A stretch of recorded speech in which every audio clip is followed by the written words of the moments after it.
Hopefully, I blended in well in the dark. I know. Yeah, I should be considering some lighting for the hallway. Yeah. I also need to replace that light bulb, because it's dead.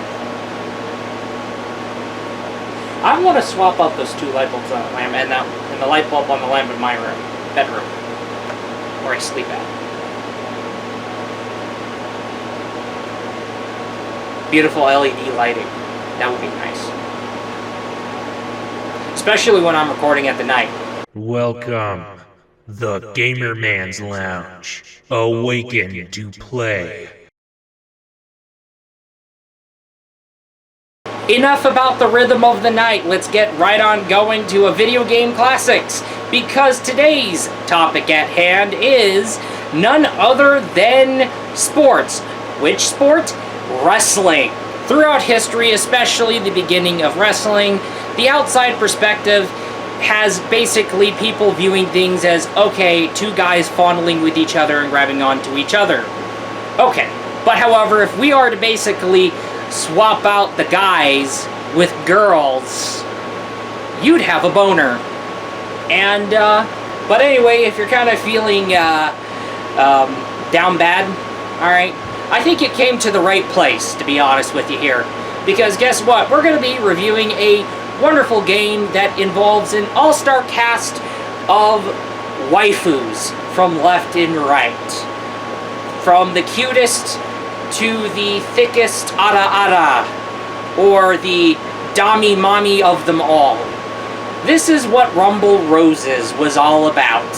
And it had one game on the PlayStation 2, and it got a sequel on Xbox 360. That Xbox 360 exclusive sequel is Rumble Roses XX. And boy oh boy does Rumble Roses XX look to be adding way more than what the PlayStation 2 game delivered. Let's get right on to it. Rumble Roses XX is the Xbox 360 exclusive sequel to the PlayStation 2 cult classic waifu wrestling game made by Konami. However, Rumble Roses XX is forwards compatible with Xbox One and Xbox Series. Another thing to keep in mind is that this game is made by Konami long before they began to abandon game development and treat their IPs dirty. Yep. XX adds in more modes and things in customization, but story context have been sacrificed. As a matter of fact, story mode is gone and there is little story context. The game wanted to focus more on the gameplay and fan service departments. It really does show. You normally have your regular one-on-one wrestling. You just tap or pin someone out in order to win. You run out of time and it is a draw. However, there are new modes. You have the addition of 3 to 4-way Royale matches where 3 to 4 fighters can be the first to pin or tap out someone in order to basically claim victory. Also, you have tag matches where you and a partner take turns in the ring, just like any kind of 2-on-2 tag match. I mean, you've played Tekken Tag 2, you know how things work. But anyway, there seems to be 2 additional modes such as Street Fight and Queen's Match.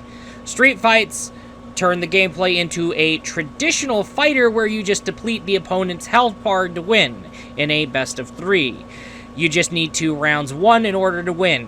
Queen's Match is your regular wrestling match, but the loser faces a punishment by undergoing some humiliation of some sort.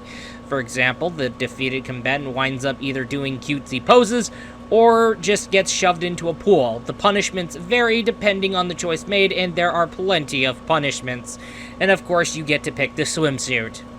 That's right, or the outfit. In Rumble Roses, there is a wrestling ring and a beach arena. In Rumble Roses XX, yes, this game brings in the traditional ring for pro wrestling. However, as for the beach arena, don't expect any mud fighting. The mud fighting is ditched in favor for Queen's Match, and if you love the mud fighting in Rumble Roses 1, you'll be disappointed. However, for street fights, there is a specific gated street fight arena for street fights, so don't expect any ring outs. However, there are 2 more additional wrestling arenas for traditional wrestling, one being a rooftop arena and the other being an outdoor road trip themed arena. As for your customization options, there seems to be a custom wrestler to touch on and adjust to your liking, but however, you can adjust the outfits for characters already in the roster. That is not your custom waifu wrestler. But everyone gets a series of outfits to try on. Additional outfits you must unlock. Not only that, what you unlock is per character, so don't expect that Metal Gear Solid 2 cosplay you just obtained to be available for every character already. You have to unlock it as you play as each character. Like, say, for example, okay, I unlocked that maid costume when I was playing as Candy Cane. That's not going to mean when I kind of switch over to Benny Kage's gonna get that maid costume. She has to unlock it herself. You pretty much should get the idea as to what I'm trying to get at. So, yeah, it is kind of weird. Unlocking alter egos are different this time. You make sure a character claims the singles titles as a separate character and claim it from the character you won the singles title with. Some characters' alter egos can unlock very differently, like, say, for example, Benny Kage. When you meet the condition to unlock things, especially alter egos for characters, you must participate in the rewards match and win. Sounds like the unlocking structure is tedious, especially when it comes to costumes. But that is... yeah, it is really tedious for some people. It can be tedious for a lot of people. But, however, let's keep right on going. Characters are equipped with either a heal or a face meter, depending on who you choose. Face fighters just increase it by normally doing what any wrestler would do and win. Heal fighters are essentially kind of a different situation. Heal fighters increase by winning in street fights, but will increase more depending on how much you refrain from spamming. Face fighters are in the blue, while heal fighters are in the red.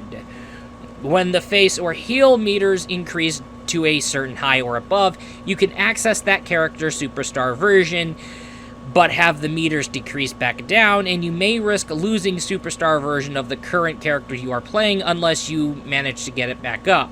Superstar versions of characters have different default outfits and cannot be customized, but have a more unique move list compared to their regular versions. And I must say, the Superstar versions are something worth checking out, especially when it comes to the designs of the default outfits. You wind up with a few additional BGM tracks in the combination of the old tracks in the PS2 games. However, all of the tracks in the OST are fitting with the game's theme, and I have not found a song to hate. If we are talking about the designs, the characters maintain their old outfits. As for the new outfits, especially the Superstar outfits, the design makes the fighters look gorgeous. The graphics carry a bit of improvement compared to the PlayStation 2 title. It's just more, oh yeah, Rumble Rose's HD graphics shenanigans whatsoever. Wrestling gameplay is still fun and addicting like the previous title. And of course, the gameplay can get really intense. The issue is that there seems to be a tiny bit of unresponsive controls, an issue that is still persistent from the PlayStation 2 titles. But like the PS2 title, the unresponsiveness is essentially isolated cases in a nutshell. So expect this to happen like really less. Your custom wrestler's customization options could have been better, but the feature is okay. Rumble Rose's XX sacrifices the lore in mud fighting, but the game wanted to ensure more things to do, and there is more things to do and explore. You have that more fun things to do in combination to the gameplay still being good as the previous title, and of course you have a sequel that tries to defeat its rival, the previous game released on PlayStation 2, and let's just say it, Rumble Rose's XX puts up a good fight in, well, surpassing the previous predecessor. Whether you are a fan of the first game, you like waifus doing shenanigans with each other, you like to find the most dami-mami of them all, or you like wrestling, Rumble Rose's XX is no doubt something you might want to check out, and good thing this game is forwards compatible on Xbox. Oh, and there's some things that we ended up leaving out. Alright, now there's a extra mode in there called PHM, where the only way you can win is to basically take your opponent out with an HKO. That's a humiliation KO. That's a humiliation finisher. Alright? That's how it is. Okay, that's Rumble Rose's trademark humiliation finishers. Alright? And that mode focuses on that, and you have to win with that humiliation finish.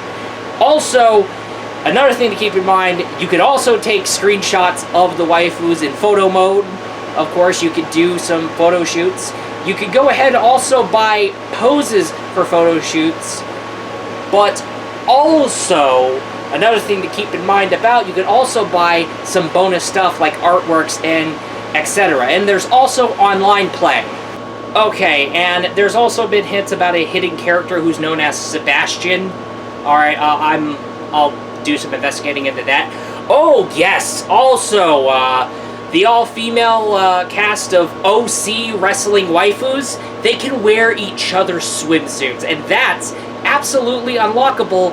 And, of course, the unlock conditions are pretty much way more simplistic this time compared to the other unlocking methods that you're kind of stuck with, such as pretty much, well, unlocking your outfits and unlocking alter egos. I'm also going to be winding up reminding you that thanks to summertime, I have to have fans on from left and right. Yeah, and that's also a reason why I'm recording at night this time. Slightly below 100? Are you fucking kidding me? Anyway, with that totally said, that's all. I'll be looking forward to you in the next video. Peace out. This is nothing but a video product made by a fellow gamer man. Ayo!